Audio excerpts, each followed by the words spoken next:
آج ہم بات کریں گے سپر ہٹ ڈرامہ خمار کی۔ حریم کے گھر سے جانے کے کچھ دن بعد فائز کی والدہ اپنی بیٹی سے کہتی ہیں، میں کتنی چالاکی سے حریم کو اس گھر سے نکال دیا۔ یہ سب باتیں فائز کی بھابھی سن لے گی۔ وہ ساری بات فائز کے بڑے بھائی کو بتاتی ہیں۔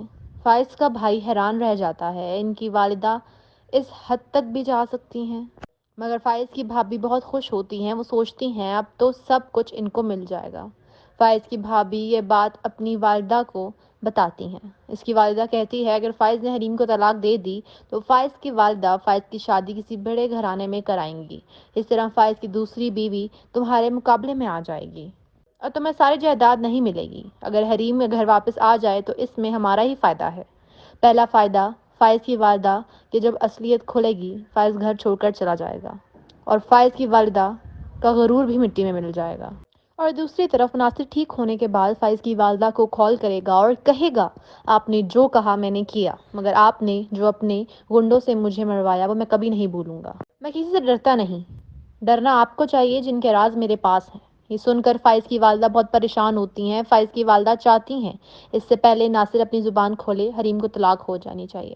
اس کے بعد فائز کی والدہ فائز سے کمرے میں جاتی ہیں اور فائز کو کہتی ہیں تم نے دیکھا کس طرح حریم کے والد نے گھر آ کر مجھ پر الزام لگایا، میں ناصر سے ملی ہوئی ہوں، اب حریم کی اس گھر میں کوئی جگہ نہیں، تم حریم کو طلاق دو۔ فائز اپنی والدہ سے کہتا ہے وہ بھی اب حریم کے ساتھ نہیں رہنا چاہتا۔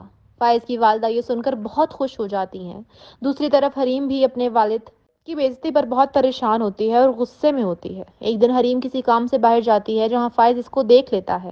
وہ اسے بات کرنے کی کوشش کرتا ہے مگر حریم اس سے کہتی ہے وہ اس سے بات نہیں کرنا چاہتی۔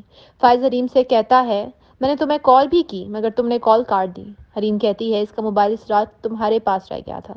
فائز کہتا ہے اس رات کے بعد میرے گھر آئی اور اپنے کپڑے اور زیور اور دیگر سامان لے گئی تھی، تم جھوٹ بول رہی ہے۔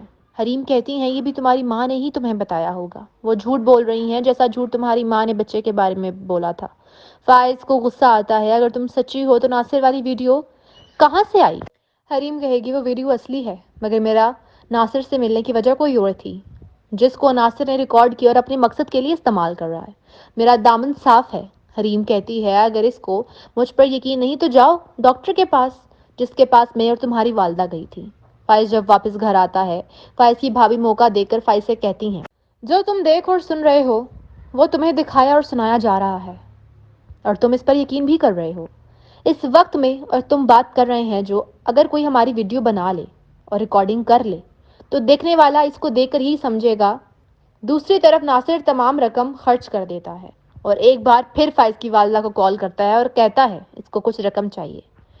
ناصر کہتا ہے اگر میں حریم کی ریکارڈنگ کر سکتا ہوں تو یقینی بات ہے آپ کی بھی ریکارڈنگ ہوگی۔